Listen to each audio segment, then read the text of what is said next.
देखिए बच्चों, जैसा कि हम पढ़ रहे थे 12th क्लास की इतिहास की पाठ्य पुस्तक का भाग 3, जिसमें मुख्यतः आधुनिक भारत का इतिहास है।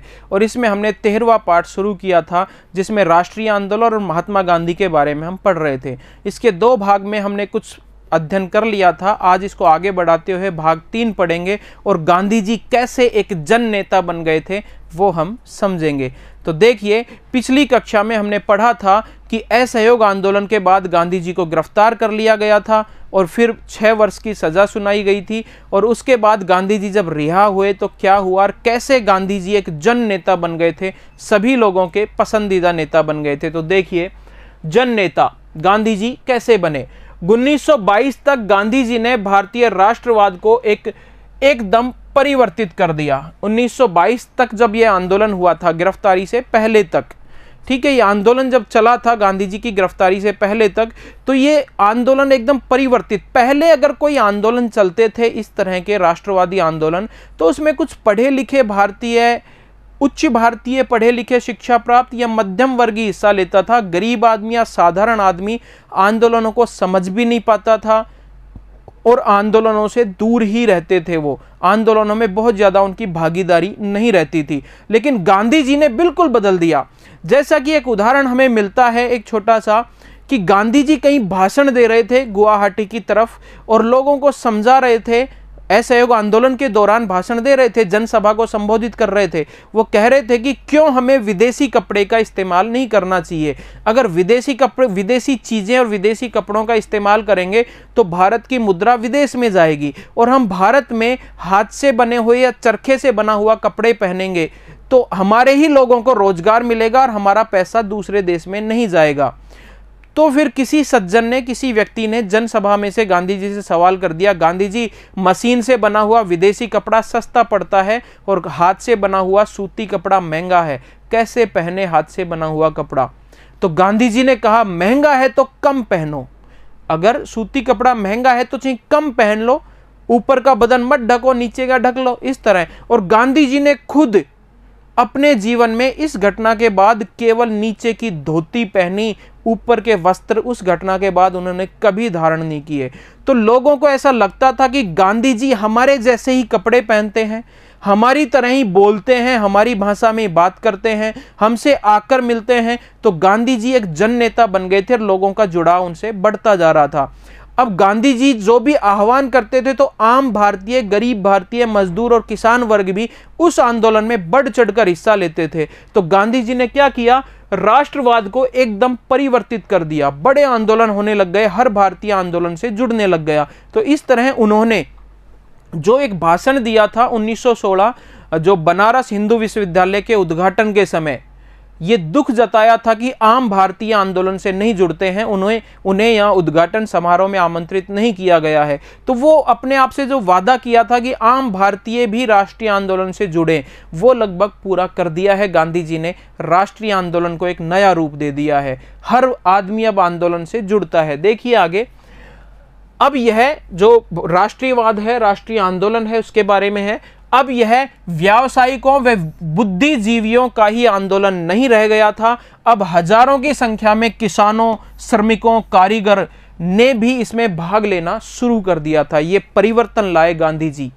गांधी जी ने जब नेतृत्व किया तो ये परिवर्तन लाए। पहले केवल व्यावसायिक और बुद्धिजीवी लोग थे, वही आंदोलन करते थे, कम लोग होते थे आंदोलन करने वाले, तो सरकार पे भी ज्यादा दबाव नहीं बनता था।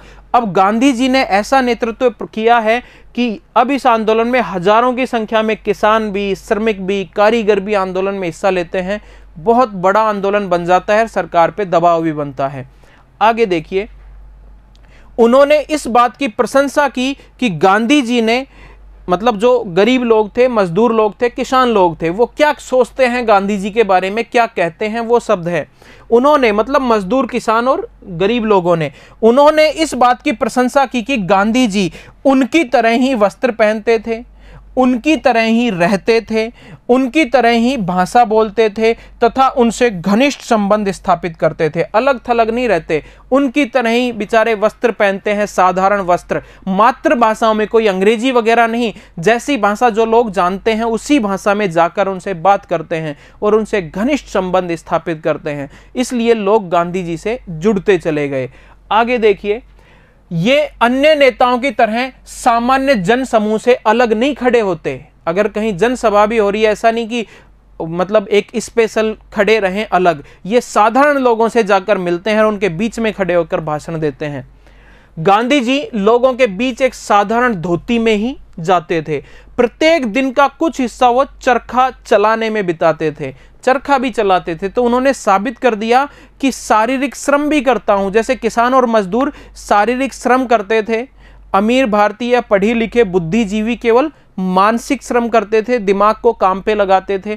तो अब गांधी जी कह रहे हैं कि मानसिक श्रम के साथ साथ शारीरिक श्रम भी जरूरी है। तो उनको लगता है कि यार मजदूर जो गरीब भारतीय हैं, उनको लगता है कि गांधी जी हमारे जैसे ही हैं, ये भी चरखा काटते हैं, देखो ये भी शारीरिक श्रम करते हैं। और इस भेद को मिटा दिया गांधी जी ने कि शारीरिक श्रम वाले अलग आदमी और मानसिक श्रम वाले अलग आदमी, ये भेद समाप्त कर दिया। देखिए, सूत कताई के कार्य ने गांधी जी को पारंपरिक जाति व्यवस्था में प्रचलित मानसिक श्रम और शारीरिक श्रम की दीवार को तोड़ने में मदद की।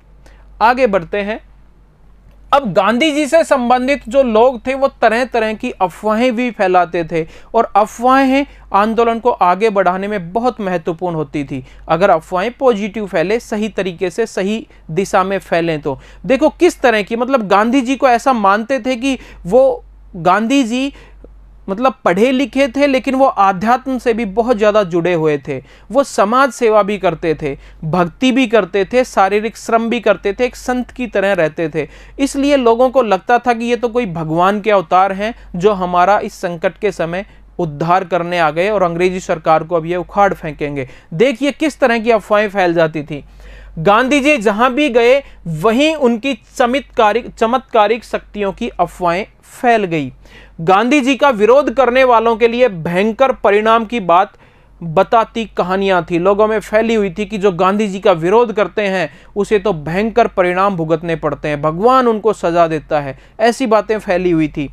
गांधी जी की आलोचना करने वाले गांव के लोगों के घर रहस्यात्मक रूप से गिर गए अथवा उनकी फसल चौपट हो गई, ऐसी बातें फैलती थी। जैसे कुछ उदाहरण लेते हैं हम कि क्या क्या अफवाहें फैलती थी। तो देखिए, संयुक्त प्रांत के स्थानीय समाचार पत्र, ये कोई ऐसी कहानी नहीं है, ये समाचार पत्रों में छपी हुई बातें हैं जो आपकी किताब से ही हमने ली है। तो संयुक्त प्रांत मतलब उत्तर प्रदेश के स्थानीय समाचार पत्रों में उस समय फैली गई अफवाहें दर्ज हैं। ये अफवाहें थी कि जिस किसी भी व्यक्ति ने महात्मा गांधी की शक्ति को परखना चाहा उसे अचंभा हुआ। तो देखिए क्या क्या अफवाह फैलती थी। बस्ती गांव के सिकंदर साहू एक व्यक्ति हैं, 15 फरवरी को उन्होंने कहा था, 15 फरवरी को कहा कि वह महात्मा गांधी में तभी विश्वास करेगा जब उसके कारखाना था जहां गन्ने से गुड़ और चीनी बनाई जाती थी, उसके कारखाना क्या था जहां गुड़ का उत्पादन होता था, में गन्ने के रस से भरा हुआ कड़ाहा, बड़ा सा कड़ाहा जिसमें गन्ने का रस उबलता रहता था भट्टी के ऊपर।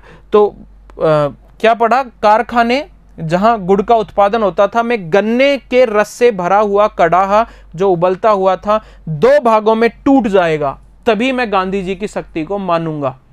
तो फिर टूट गया और उसे मानना पड़ा गांधी जी के।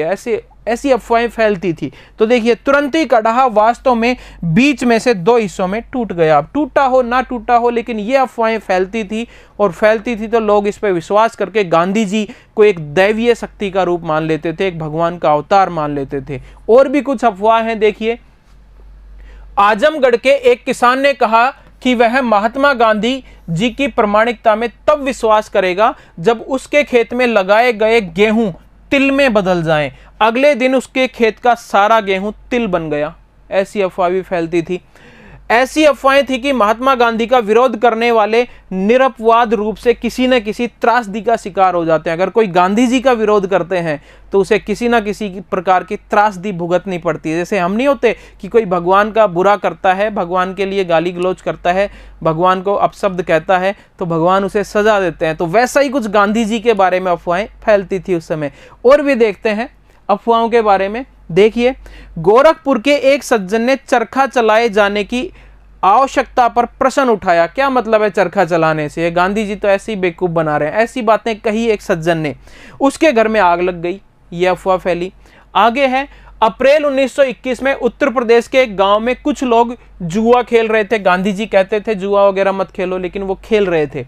किसी ने उन्हें ऐसा करने से रोका। किसी ने कहा कि गांधी जी ने मना किया है, रहने दो, मत खेलो। रोका किसी ने।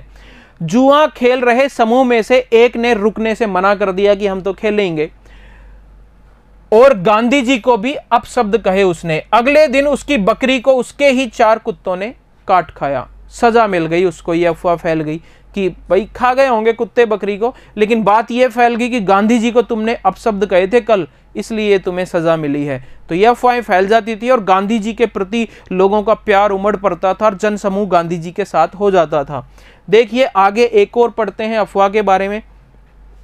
गोरखपुर के गांव में किसानों ने शराब पीना छोड़ने का निश्चय किया। गांधी जी ने जैसे भाषण वगैरह देते थे तो उन्होंने भी निश्चय किया कि अब हम शराब नहीं पिएंगे।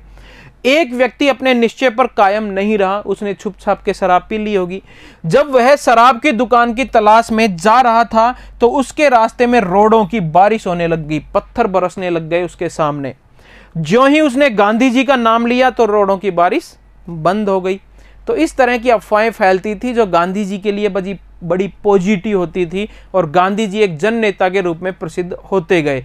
और देखते हैं उनके भाषणों के दौरान, जब गांधी जी कहीं जाते थे, असहयोग आंदोलन के दौरान कहीं भाषण देते थे तो क्या माहौल होता था, ये भी हम एक खबर लेते हैं। देखिए उनके भाषणों के दौरान कैसा माहौल होता था, इस पर गोरखपुर के एक हिंदी समाचार पत्र ने यह रिपोर्ट लिखी। ये ऐसे बनावटी चीजें नहीं है, उस समय के अखबारों में जो खबरें छपती थी वो है, मतलब इनमें सच्चाई है। अफवाहें फैली थी, अफवाह सही थी या नहीं थी अलग बात है, लेकिन अफवाह फैली थी, ये उस समय के समाचार पत्र की बात है। ऐसे ये एक समाचार पत्र है, ये लिखते हैं कि भटनी एक जगह है, भटनी में गांधी जी ने स्थानीय जनता को संबोधित किया, भाषण दिया।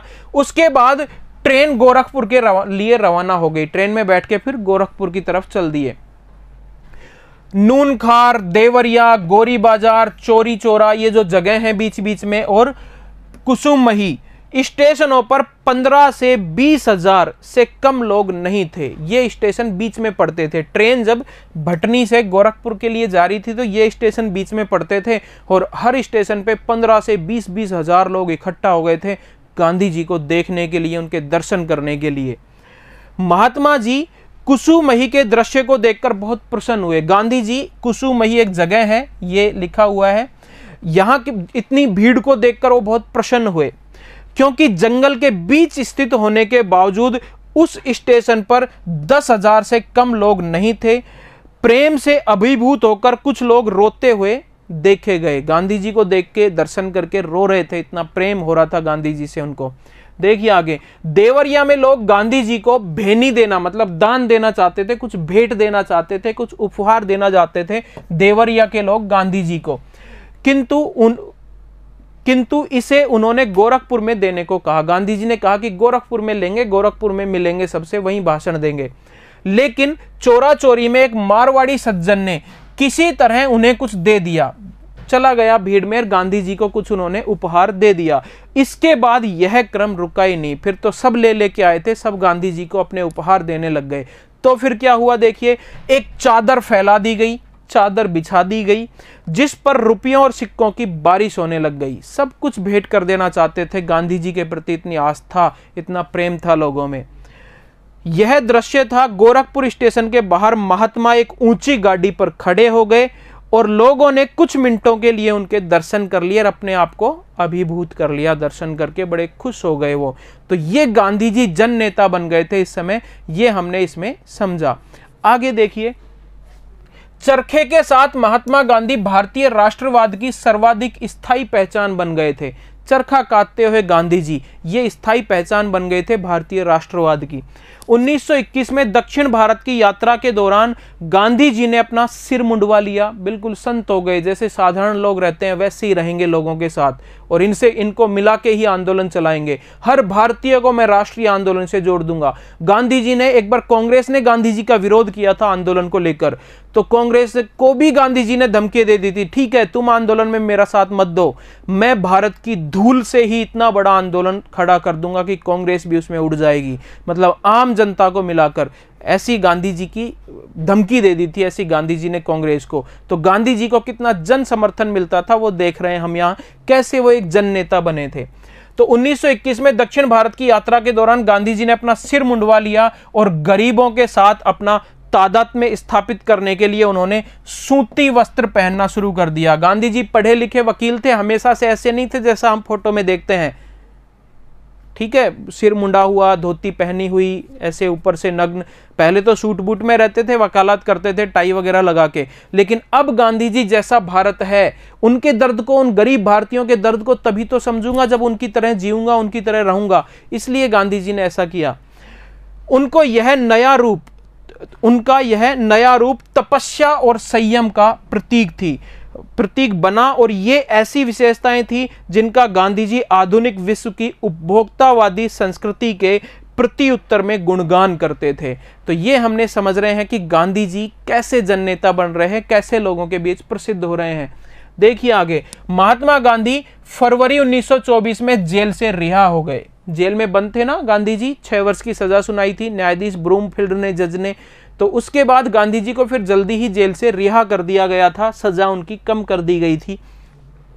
अब उन्होंने अपना ध्यान घर में बुने हुए कपड़े को बढ़ावा देने तथा छुआछूत को समाप्त करने पर लगाया। असहयोग आंदोलन के बाद जब वो जेल से छूटे गांधी जी 1924 में, तो अब उन्होंने समाज सुधार से संबंधित कार्य किए। खादी बुननी है, चरखा चलाना है, कपड़ा बुनना है, इस पर प्रचार करना है, सभी चरखा चलाओ, कपड़ा बुनो, तो इसका प्रचार करना है। छुआछूत जो होती है, दलित लोग हैं उनके उद्धार के लिए कार्य, मतलब समाज सेवा से संबंधित कार्य शुरू कर दिए। राजनीति से कुछ दिन के लिए गांधी जी अलग हो गए थे। गांधी जी राजनीतिक जितने थे उतने ही वो समाज सुधारक थे। उनका विश्वास था कि स्वतंत्रता के योग्य बनने के लिए भारतीयों को बाल विवाह, छुआछूत जैसी सामाजिक बुराइयों से मुक्त होना होगा। अगर स्वतंत्रता के लिए लड़ना है तो अपनी सामाजिक बुराइयों को भी दूर करना जरूरी है, तभी हम एक अच्छा देश बना पाएंगे। एक मत के भारतीयों को दूसरे मत के भारतीयों के लिए सच्चा संयम लाना होगा, और इस प्रकार उन्होंने हिंदू और मुसलमानों के बीच सौहार्द पर बल दिया। तो ये हमने पढ़ा गांधी जी किस तरह एक समाज सुधारक भी थे और किस तरह वो आम जनता से जुड़ते चले गए थे। तो गांधी जी कैसे जन नेता बन गए थे। ठीक है बच्चों, उम्मीद आपको कक्षा पसंद आई होगी। मिलते हैं अगली कक्षा में। धन्यवाद।